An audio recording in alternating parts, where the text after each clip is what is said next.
క్రితం మనందరికీ తెలుసు సిట్ నోటీసులు సర్వ్ చేసింది నందినగర్లోని కేసీఆర్ నివాసానికి వెళ్లి అక్కడ పిఏకి ఇచ్చినట్టుగా మనకైతే ఇప్పటివరకు సమాచారం.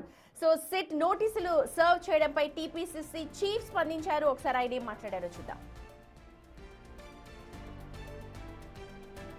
కేసీఆర్ అంటే ఒక ఉద్యమ నాయకుడిగా మాకు గౌరవం ఉంది. దానిలో ఏమాత్రం అమరికలు లేవు. కానీ ఫోన్ ట్యాపింగ్ విషయంలో నేను పీసీ అధ్యక్షుడిగా మొదటి నుంచి కోరుతా ఉంది. ఫోన్ ట్యాపింగ్ అనేది అత్యంత హేయమైనటువంటి నేరము. ఈ నేరంలో ఎవరు భాగస్వామిలో తేలాల్సిన అవసరం ఉంది. ప్రజలు కోరుకుంటా ఉన్నారు. ఇప్పుడు కేసీఆర్కి నోటీసులను మీరు చెప్తా ఉన్నారు, నాకు ఇంకా సమాచారం లేదు. ఒకళ్ళు ఇచ్చినా కూడా పారదర్శకంగా విచారణ జరగాలి.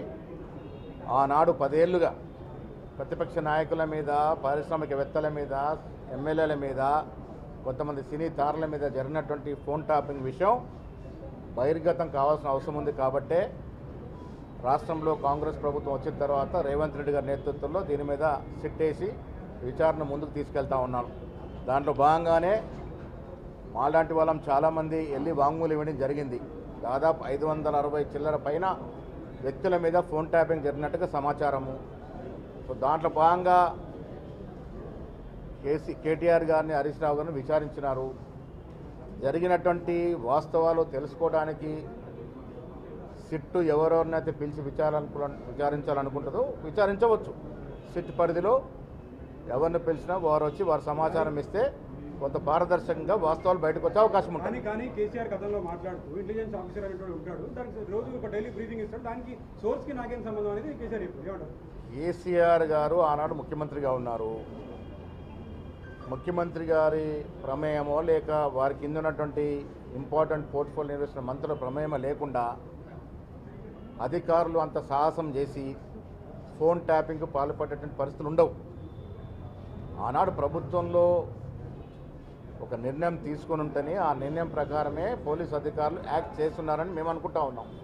ఏదేమైనా సిట్ విచారణ సంపూర్ణంగా జరిగితే తప్ప వాస్తవాలు రావు. అంతవరకు ఎవరిని కూడా మేము దోషులు అనుకోలేము. వాస్తవాలు బయటికి రావాలి. ఈ విచారణ పరిపూర్ణంగా జరగాలి. అప్పుడు ప్రజలు కోరుకునే విధంగా వాస్తవాలు బయటకు రావాలి. సరే, ఎవరు బీజేపీ అన్నా టీఆర్ఎస్ నాయకులు ఎవరు ఏమన్నా ప్రజలు కోరుకుంటున్నది ఫోన్ ట్యాపింగ్ వ్యవహారంలో వాస్తవాలు బయటికి రావాలని. ఆ దశగానే మా ప్రభుత్వం కూడా సిట్ విచారణ సిట్ విచారణ వేసింది. సిట్ వారి పరిధిలో వారు విచారణ చేస్తూ ఉన్నారు. ఇప్పుడు 2.5 ఏళ్ల తర్వాత ఇంకా రాజకీయ కక్ష అనే అంశం ఎక్కడికి వస్తుంది?